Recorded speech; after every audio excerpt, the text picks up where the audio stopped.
Assalamualaikum warahmatullahi wabarakatuh. Di sini saya akan menjawab pertanyaan dari 7 pertanyaan. Nah, yang pertanyaan yang pertama yaitu mengenai beberapa gaya kepemimpinan yang umum dikenal dalam teori manajemen dan kepemimpinan. Nah, Assalamualaikum warahmatullahi wabarakatuh. Di sini saya akan menjawab dari 7 pertanyaan yang telah diberikan oleh Pak Agung mengenai soal UAS. Nah, soal yang pertama itu ada mengait beberapa gaya kepemimpinan yang umum dikenal dalam teori manajemen dan juga kepemimpinan. Nah, berikut ini ada beberapa diantaranya beserta contoh tokoh dunia yang mungkin mewakili setiap gaya kepemimpinan.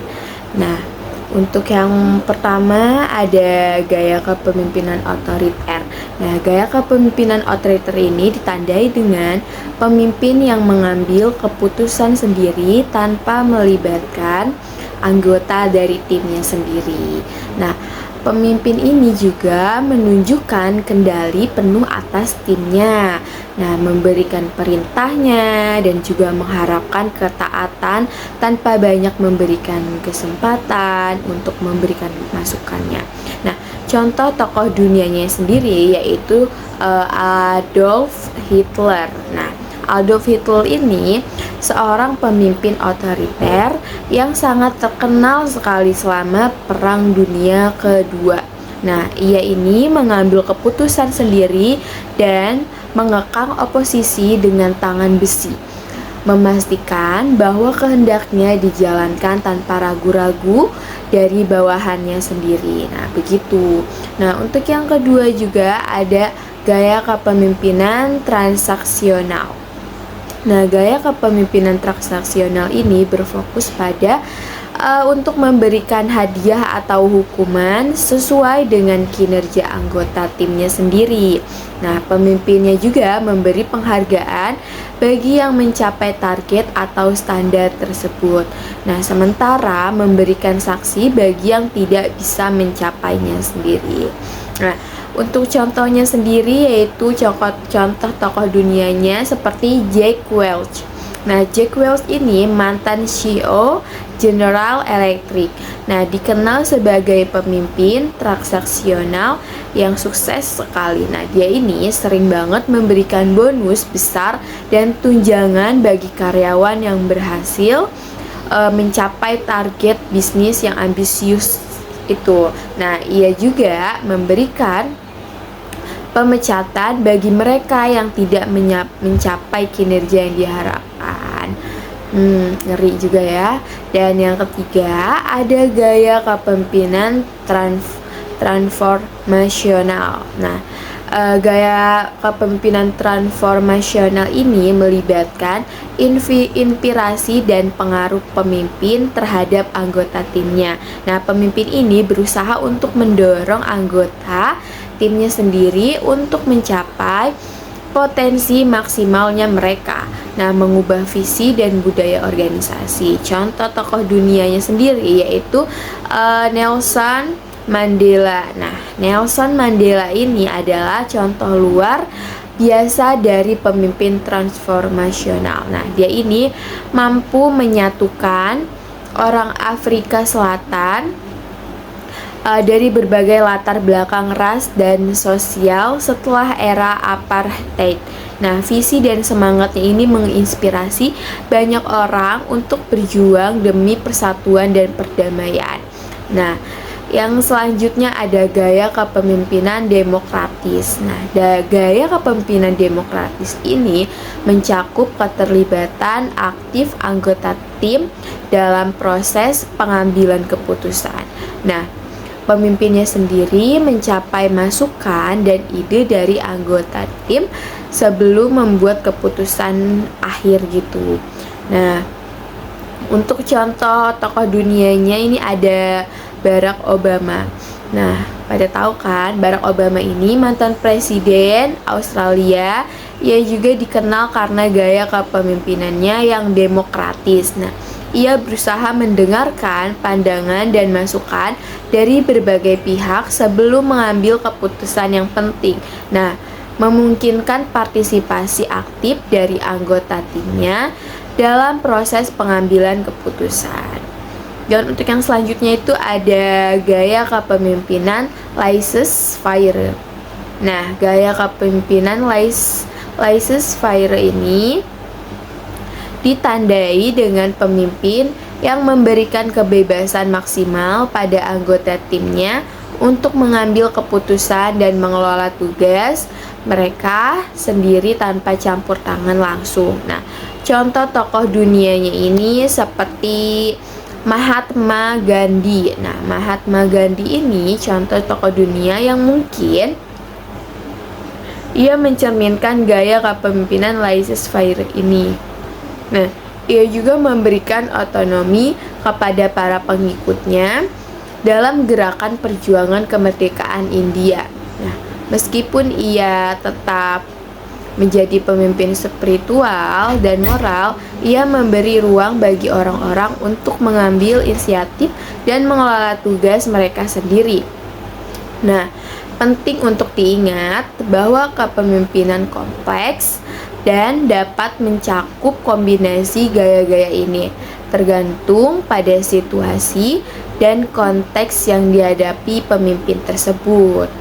Itu jawaban dari nomor 1. Nah, untuk pertanyaan yang nomor 2 itu terkait mengenai tentang kesesuaian gaya kepemimpinan dengan perilaku individu yang mengacu pada sejauh mana sih gaya kepemimpinan seorang pemimpin cocok atau sesuai dengan karakteristik dan preferensi perilaku anggota timnya. Nah, ketika pemimpin dan anggota tim memiliki kesesuaian yang baik dalam gaya kepemimpinan, ia juga dapat meningkatkan kinerja dan kepuasan kerja secara keseluruhannya. Nah, di sini ada saya akan menjelaskan beberapa contoh bagaimana kesesuaian gaya kepemimpinan dengan perilaku individu ini dapat terjadi. Nah, yang pertama sendiri itu ada gaya kepemimpinan demokratis dan anggota tim partisipatif. Nah, contohnya ini jika seseorang pemimpin ini memiliki gaya kepemimpinan demokratis di mana dia mendorong partisipasi dan berbagi masukan dari anggota timnya. Kesesuaian juga akan terjadi ketika anggota tim mereka merasa nyaman dan termotivasi untuk berkontribusi aktif dalam pengambilan keputusannya sendiri. Nah, anggota tim ini yang akan cenderung ingin merasa dihargai dan memiliki peran aktif dalam proses akan merasa terlibat gitu dan terpenuhi di bawah kepemimpinan semacam ini. Nah, contohnya seperti ini. Seorang manajer di sebuah perusahaan teknologi ini memiliki gaya kepemimpinan demokratis. Nah, dia ini sering banget mengadakan rapat tim untuk membahas ide-ide baru dan meminta masukan dari anggota timnya. Nah, salah satu anggota timnya ini adalah seorang programmer yang memiliki banyak banget ide kreatif dan senang berpartisipasi dalam sesi diskusi. Nah, dalam situasi ini kesesuaian terjadi karena gaya kepemimpinan demokratis pemimpin cocok dengan keinginan anggota tim untuk berpartisipasi aktif dalam proses pengambilan keputusannya sendiri gitu. Nah, dan yang selanjutnya ada gaya kepemimpinan transaksional dengan anggota tim yang responsif terhadap penghargaan dan juga hukuman. Nah, gaya kepemimpinan transaksional ini cocok sekali dengan anggota tim yang merespon penghargaan dan hukuman sebagai motivasi. Nah, pemimpin memberikan penghargaan bagi pencapaian target atau kinerja yang baik dan memberikan sanksi bagi ketidaksesuaian.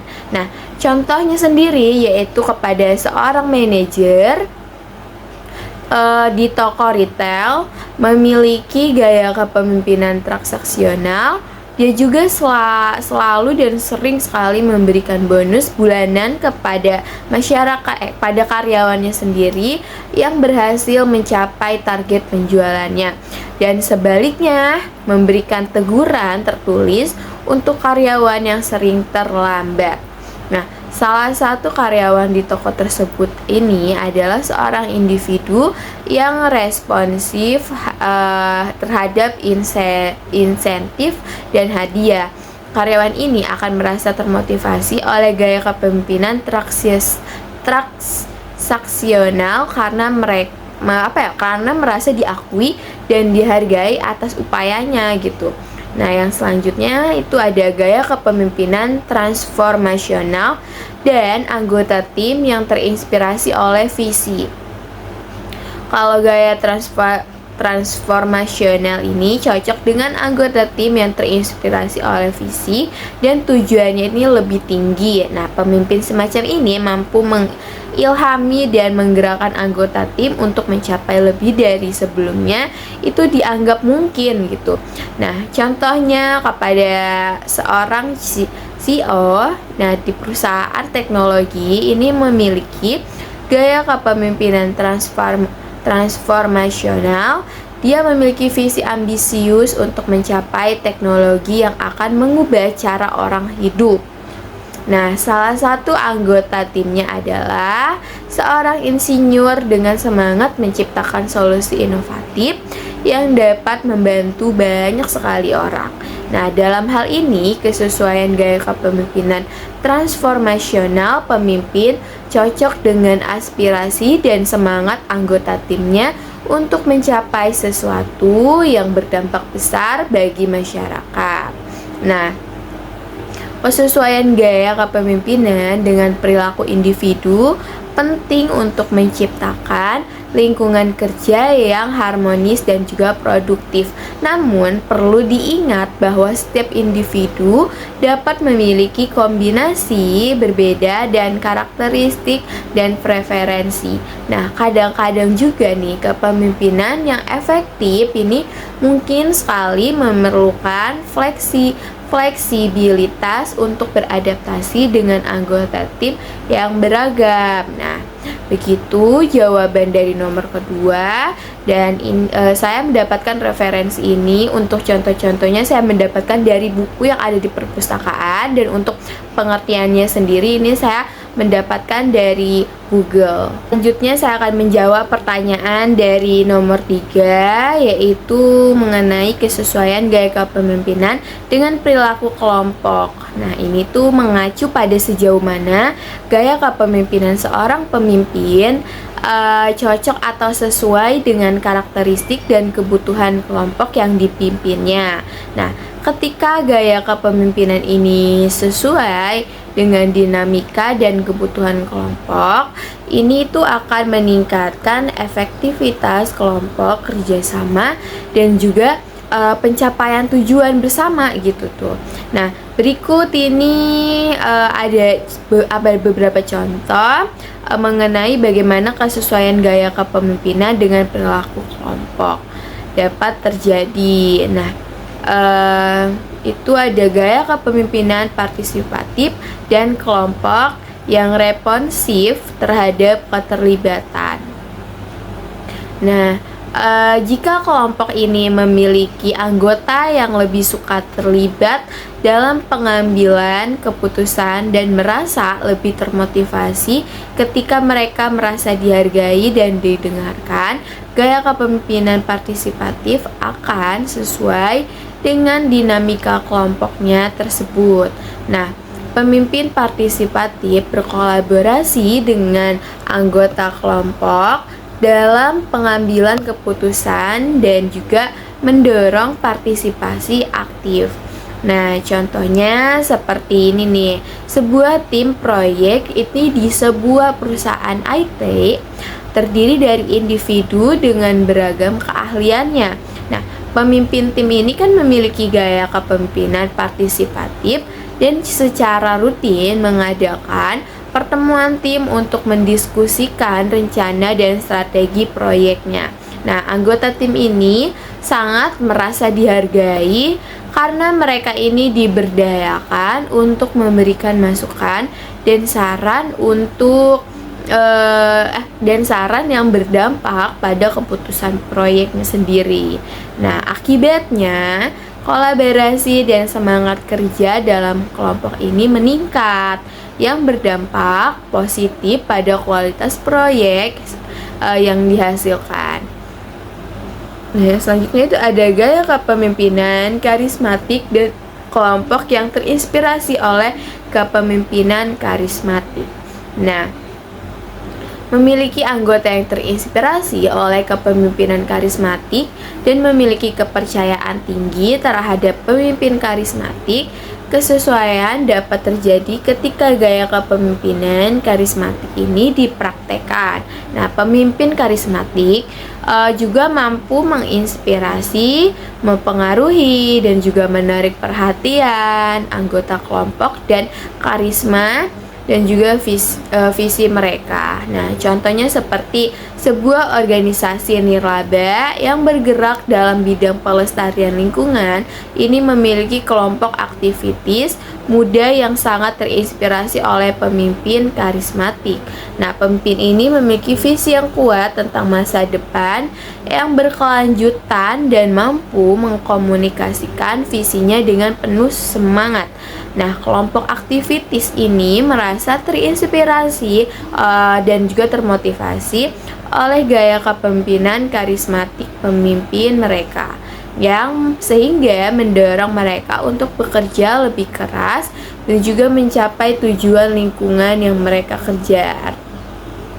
Selanjutnya ada gaya kepemimpinan instruksional dan kelompok dengan anggota yang butuh bimbingan. Nah, jika kelompok memiliki anggota yang membutuhkan bimbingan dan dukungan lebih lanjut dalam melaksanakan tugas dan tanggung jawab mereka, gaya kepemimpinan instruksional atau pendidikan dapat menjadi sesuai. Nah, pemimpin instruksional menyediakan arahan yang jelas, membantu dalam mengatasi kendala dan membimbing anggota kelompok. Nah, contohnya seperti di dalam sebuah startup teknologi yang baru didirikan, kelompok pengembang perangkat lunak memiliki beberapa anggota baru yang memiliki sedikit pengalaman dalam teknologi tersebut. Nah, pemimpin tim yang memiliki keahlian teknis yang kuat menggunakan gaya kepemimpinan instruksional untuk memberikan panduan dan bimbingan teknis kepada anggota tim yang kurang berpengalaman. Nah, dengan bimbingan yang tepat, anggota tim ini akan mengatasi hambatan teknis dan meningkatkan kemampuan mereka. Nah, yang mengarah pada kesuksesan proyek yang lebih baik. Nah, penting sekali untuk dicatat bahwa setiap kelompok memiliki dinamika dan kebutuhan yang unik. Nah, dan kesesuaian gaya kepemimpinan harus dipertimbangkan dengan memahami karakteristik kelompok secara keseluruhan. Nah, seorang pemimpin yang efektif harus fleksibel dan dapat menyesuaikan gaya kepemimpinannya untuk mendukung dan memaksimalkan potensi kelompok yang dipimpinnya. Nah, sekian dari pertanyaan ketiga itu saya mendapat referensi dari jurnal dan juga dari ada sebuah artikel di Google. Selanjutnya saya akan menjawab pertanyaan dari nomor 4 yang mengenai terkait kecocokan gaya kepemimpinan dengan struktur organisasi yang mengacu pada sebuah mana gaya kepemimpinan seorang pemimpin ini sesuai dengan karakteristik dan tuntunan struktur organisasi di mana mereka bekerja. Nah, struktur organisasi ini mencakup berbagai aspek seperti ukuran organisasi, tingkat hierarki, budaya organisasi, dan sifat pekerjaan yang dilakukannya. Nah, ketika gaya kepemimpinan ini sesuai dengan struktur organisasi, akan tercipta harmoni dan konsistensi dalam pelaksanaan tugas serta pencapaian tujuan organisasi.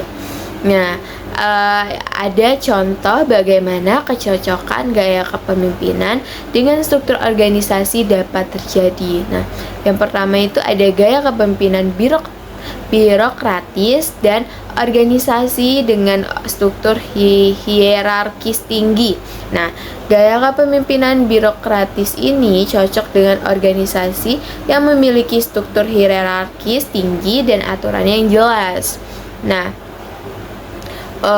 aturan yang jelas dan penempatan ini penekankan pada aturan, prosedur, dan ketepatan dalam pelaksanaan tugasnya. Contohnya nih, dalam pemerintahan atau lembaga pemerintah, struktur organisasi biasanya sangat hierarkis dengan tingkat otoritas yang jelas dan juga prosedurnya itu terstandarisasi gitu.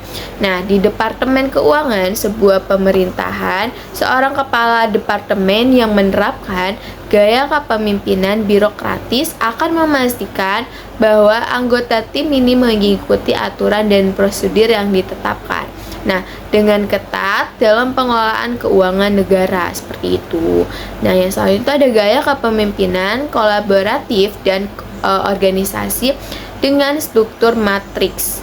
Nah, gaya kepemimpinan ini cocok dengan organisasi yang memiliki struktur matriks di mana ada banyak tim proyek yang bekerja secara paralel. Nah, melintasi unit fungsional. Nah, contohnya sendiri ini pada perusahaan ya, perusahaan teknologi yang besar. Nah, gaya kepemimpinan kolaboratif ini mungkin digunakan oleh manajer proyek yang bertanggung jawab atas berbagai tim yang berasal dari berbagai departemen.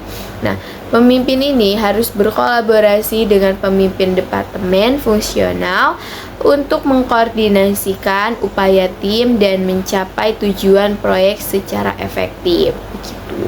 Nah, dan yang selanjutnya ada gaya kepemimpinan fleksibel dan organisasi dengan struktur organisasi yang datar. Nah, gaya kepemimpinan yang fleksibel sesuai dengan organisasi yang memiliki struktur datar dengan tingkat hierarki yang rendah dan komunikasi yang terbuka. Nah, contohnya sendiri ini dalam startup teknologi yang baru didirikan. Nah, struktur organisasi cenderung datar dan tanpa banyak lapisan hierarki. Pemimpin dalam startup ini itu harus memiliki gaya kepemimpinan yang fleksibel dan adaptif untuk berinteraksi dengan anggota timnya secara langsung berkolaborasi dan berbagi wawasan dengan mereka untuk mencapai tujuan bersama. Nah, gaya kepemimpinan selanjutnya ada gaya kepemimpinan visioner dan juga organisasi yang inovatif. Nah, gaya kepemimpinan visioner ini cocok dengan organisasi yang berorientasi pada inovasi dan perkembangan teknologi atau industri. Nah, contohnya sendiri ini di sebuah perusahaan teknologi yang tinggi yang berfokus pada riset dan pengembangan produk inovatif. Nah, seorang CEO yang memiliki gaya kepemimpinan visioner dapat mengilhami anggota tim untuk merancang solusi yang revolusioner. Pemimpin ini akan memberikan arahan jangka panjang. Nah, visi yang kuat dan memberdayakan tim untuk berinovasi dan menciptakan produk yang mendukung pertumbuhan perusahaan. Nah, penting untuk diingat bahwa setiap organisasi memiliki struktur yang berbeda dan kebutuhan yang unik. Kesesuaian gaya kepemimpinan dengan struktur organisasi adalah hal yang dinamis dan dapat berubah gitu seiring perkembangan dan pertumbuhan organisasi. Nah, seorang pemimpin yang efektif harus mampu menyesuaikan gaya kepemimpinannya sesuai dengan kebutuhan dan konteks dalam organisasi di mana mereka beroperasi begitu. Ya, itulah jawaban nomor 4 dan saya mendapat referensi itu dari artikel. Pertanyaan selanjutnya yaitu nomor 5 dan saya akan menjawab pertanyaan nomor 5 yang mengenai tentang seorang pemimpin efektif harus memiliki keterampilan dalam mengelola konflik dalam perusahaan. Nah, mengelola konflik dengan baik ini penting untuk menciptakan lingkungan kerja yang harmonis, meningkatkan produktivitas, dan juga menjaga kepuasan karyawan. Nah, ini juga ada beberapa langkah yang dapat diambil oleh seorang pemimpin untuk mengelola konflik dalam perusahaan. Nah, yang pertama itu ada identifikasi sumber konfliknya dulu. Nah, pemimpin harus mengidentifikasi sumber konflik yang dengan jelas. Nah, ini juga mungkin melibatkan mendengarkan masukan dari pihak yang terlibat, baik secara individual dan maupun melalui pertemuan tim. Nah, yang kedua itu pertemuan mediasi. Nah, sebagai pemimpin sendiri ini harus menciptakan ruang untuk pertemuan mediasi antara pihak-pihak yang terlibat konflik. Ini bisa membantu mendengarkan sebuah perspektif dan mencari solusi bersama. Nah, bersikap netral. Yang ketiga itu ada bersikap netral. Sebagai mediator, pemimpin harus tetap netral dan tidak memihak kepada salah satu pihak. Nah, tujuan ini adalah mencari pemahaman yang seimbang dari semua pihak yang terlibat. Nah, dan yang keempat itu ada komunikasi yang efektif. Pemimpin ini harus mendorong komunikasi terbuka dan efektif antara semua pihak yang terlibat konflik. Nah, hal ini juga membantu mencegah salah paham dan kesalahpahaman yang sangat dapat memburuk situasi. Dan yang kelima ini ada fasilitasi solusi bersama. Nah, pemimpin juga harus mendorong pihak-pihak yang terlibat untuk mencari solusi bersama yang saling menguntungkan dan juga adil. Nah, untuk studi kasusnya nih, ada contoh studi kasus mengenai pengelolaan konflik dalam perusahaan. Nah, studi kasusnya itu perusahaan IT yang sedang berkembang mengalami konflik antara dua tim yang bekerja pada proyek yang sama. Nah, si tim A ini yang terdiri dari beberapa pengembang senior merasa tim B yang terdiri dari beberapa anggota baru tidak melakukan pekerjaan dengan benar dan lambat dalam mengikuti tenggat waktu. Nah, tim B di sisi lain merasa terbebani oleh ekspektasi yang tinggi dari tim A dan merasa tidak dihargai. Nah, pemimpin perusahaan, seorang manajer proyek yang memiliki pengalaman dan pemahaman yang baik, ini tentang dinamika tim, memutuskan untuk menghadapi konflik ini secara langsung. Nah, dia mengadakan pertemuan mediasi antara kedua tim di mana semua anggota ini diberi kesempatan untuk berbicara dan juga menyampaikan masalah mereka ini apa sih gitu. Nah, selama pertemuan ini pemimpin memastikan komunikasi yang terbuka dan mendengarkan dengan sesama. Dia mencatat beberapa isu utama yang menyebabkan konflik, termasuk kesalahpahaman tentang ekspektasi dan tugas masing-masing tim. Nah, setelah mendengarkan semua perspektif, pemimpin berbicara dengan tenang dan netral, menekankan pentingnya kerjasama dan saling pengertian dalam mencapai tujuan bersama. Nah, ia juga menyampaikan harapannya bahwa kedua tim dapat menemukan cara untuk bekerja sama secara lebih efektif dengan saling menghargai peran dan kontribusi masing-masing tim. Nah, pemimpin kemudian membantu kedua tim untuk memutuskan solusi bersama seperti mengatur pertemuan rutin antara kedua tim untuk berbagi informasi, mendefinisikan ekspektasi yang lebih jelas dan juga menyusun rencana yang lebih realistis untuk mengatasi tenggat waktu. Nah, dengan pendekatan mediasi yang efektif dan upaya untuk memfasilitasi solusi bersama, pemimpin ini berhasil mengatasi konflik dan meningkatkan kerjasama antara kedua tim. Nah, hasilnya proyek mereka ini berjalan lebih lancar, anggota tim lebih puas, dan lingkungan kerja yang lebih harmonis, dan juga perusahaan mengalami peningkatan produktivitas secara keseluruhan. Nah, itu jawaban dari nomor 5. Saya mendapat referensi jawaban ini dari sebuah artikel di Google yang menceritakan studi kasusnya bagaimana dan juga pengertian-pengertiannya. Saya akan menjawab pertanyaan yang nomor 6. Nah, pertanyaan nomor 6 ini delegasi tugas. Ini sebuah proses di mana seorang pemimpin yang memberikan tanggung jawab dan wewenang kepada bawahannya untuk melaksanakan tugas atau proyek tertentu. Nah, delegasi yang efektif ini keterampilan penting bagi seorang pemimpin karena telah membantu mengembangkan keterampilan anggota timnya dan meningkatkan efisiensi dan juga mengurangi beban kerja pemimpinnya sendiri. Nah, ada juga langkah-langkah yang saya baca yang perlu diperhatikan dalam mendelegasikan tugas. Nah, yang pertama itu ada pilih tugas yang sesuai. Nah, pemimpin ini harus memilih tugas yang sesuai untuk didelegasikan. Nah, pertimbangkan tingkat keterampilan dan kemampuan bawahan, serta pastikan bahwa tugas yang didelegasikan ini relevan dengan tanggung jawab dan peran mereka. Nah, yang kedua ada komunikasi yang jelas. Nah, penting untuk mengkomunikasikan tugas dengan jelas dan memberikan instruksi yang tepat. Nah, pastikan bawahan memahami apa yang diharapkan dari mereka, tenggat waktu dan hasil yang diharapkan.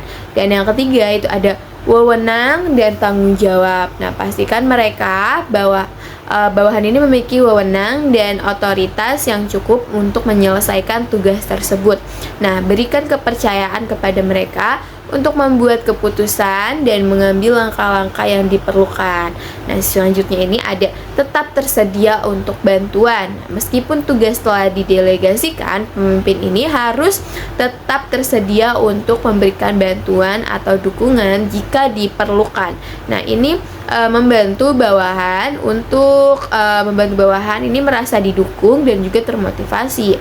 Nah, yang kelima ada berikan umpan balik. Nah, setelah tugas yang telah selesai ini, berikan umpan balik kepada bawahan mengenai kinerja mereka.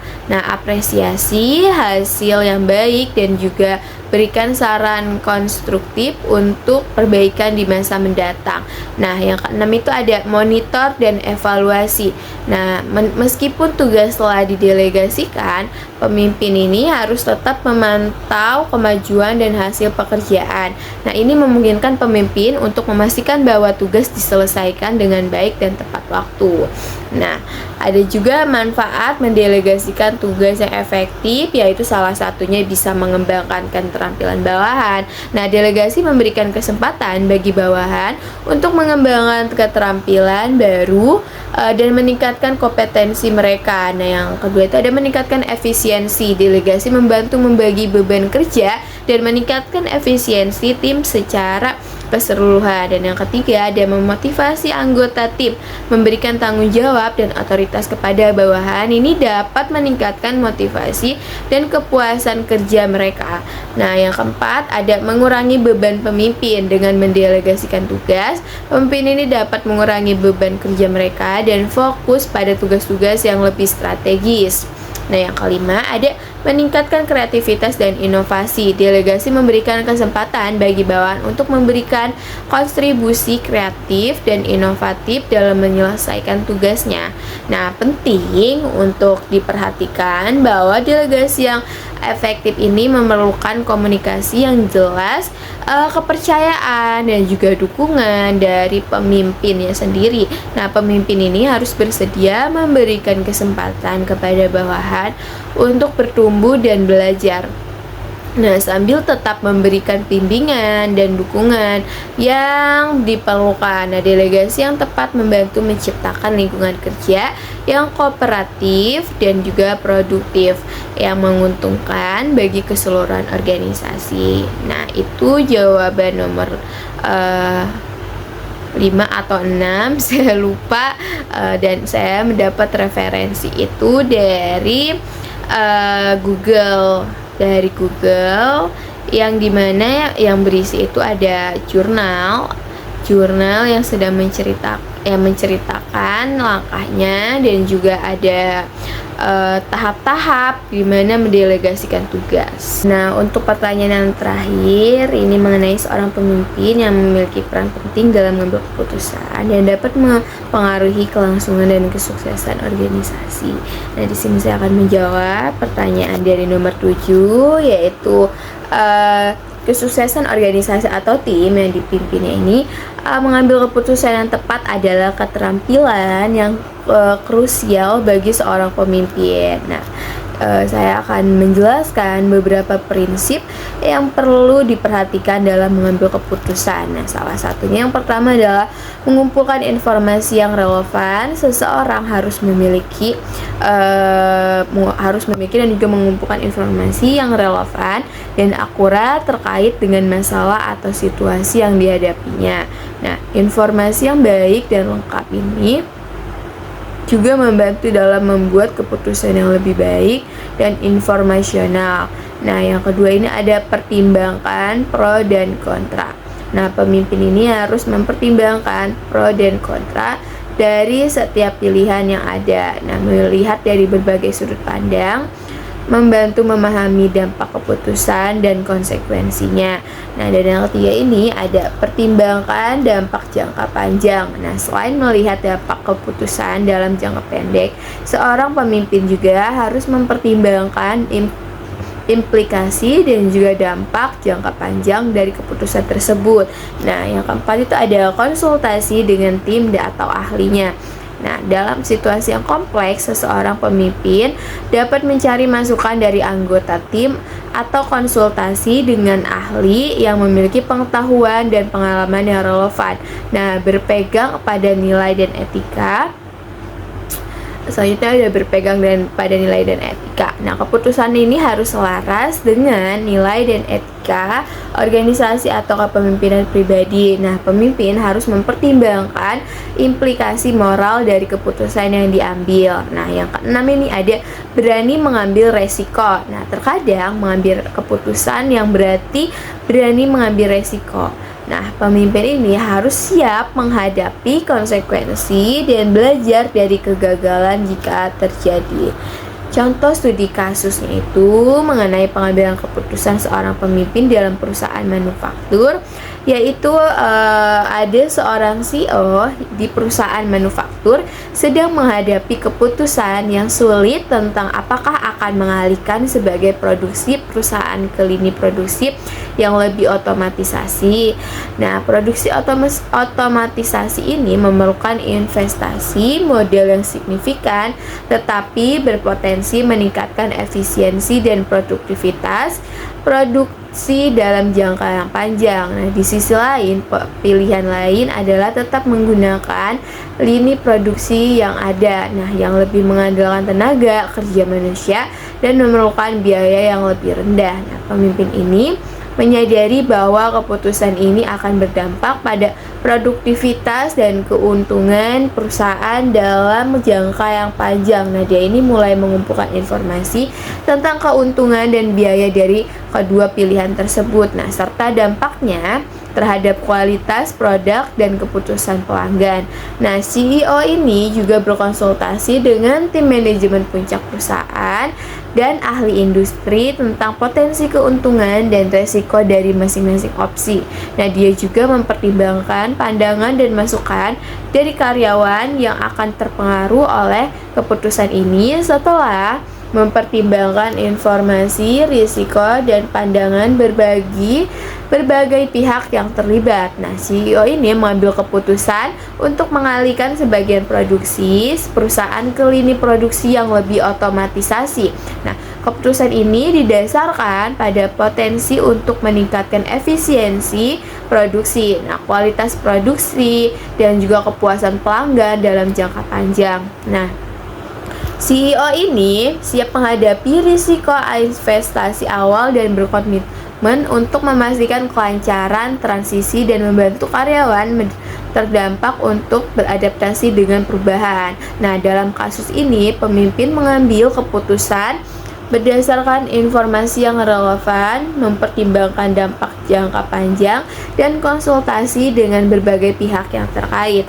Nah, dia juga memiliki keberanian untuk mengambil resiko demi mencapai tujuan jangka panjang perusahaan. Nah, itu jawaban saya dari nomor 7 soal terakhir, dan saya mendapat referensi jawaban tersebut dari Google, yang dimana itu ada di sebuah artikel. Nah, sekian dari saya. Perkenalkan, nama saya Adele Trisa, NIM 2778 dari kelas MB. Mohon maaf jika ada kesalahan kata atau ketidakjelasan. Assalamualaikum warahmatullahi wabarakatuh.